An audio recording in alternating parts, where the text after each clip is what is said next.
Et bonjour tout le monde. Eh ben, du coup, nouvelle vidéo encore par rapport à ce compte de camion.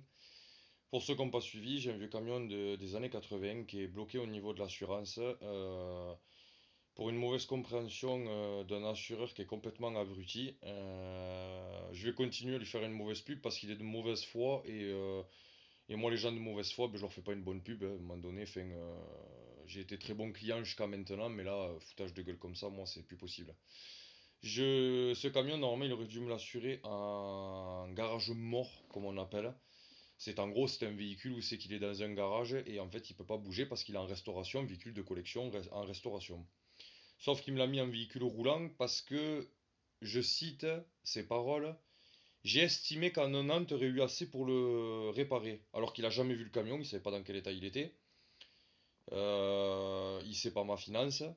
Enfin, il y a plein de causes comme ça que tu peux pas savoir si tu vas mettre un an, 2 ans, 6 mois. Enfin, voilà, tu peux pas juger en tant qu'assureur, voilà. Et monsieur, il a dit, ben non, je vais lui mettre en véhicule roulant. Donc comme ça, il m'a demandé la carte grise. Et en gros, euh, il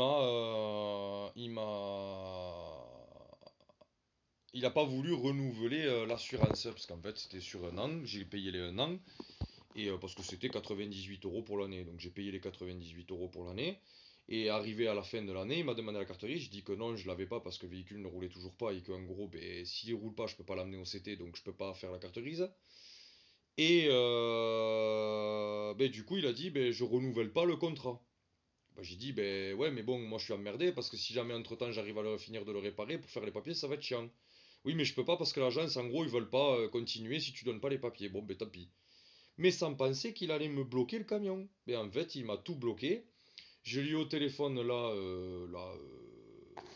le 17, mercredi 17, je l'ai eu vendredi là.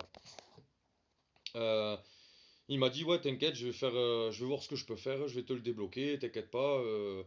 Je suis pas sûr, mais on va voir, je te rappelle en début de semaine. Il devait me rappeler là. Je l'ai appelé moi, et en fait, monsieur, parce qu'il a vu un commentaire que j'ai fait avant qu'on trouve cet arrangement-là, parce que j'ai gueulé, gueulé, gueulé, gueulé, gueulé, pour qu'on en arrive là quand même, hein. J'avais laissé un mauvais commentaire sur sa boutique, parce que c'était pas la première embrouille qu'on avait avec lui, parce que c'est la famille, ça fait des années et des années, ça doit faire au moins une cinquantaine d'années que toute ma famille est assurée là-bas, voir si c'est pas plus. Et 70 ans même s'il faut, parce que mon grand-père il est très vieux et il est là-bas depuis très très très longtemps. Et en gros, enfin, il a fait plein de conneries dans la famille dans tous les cas, enfin voilà.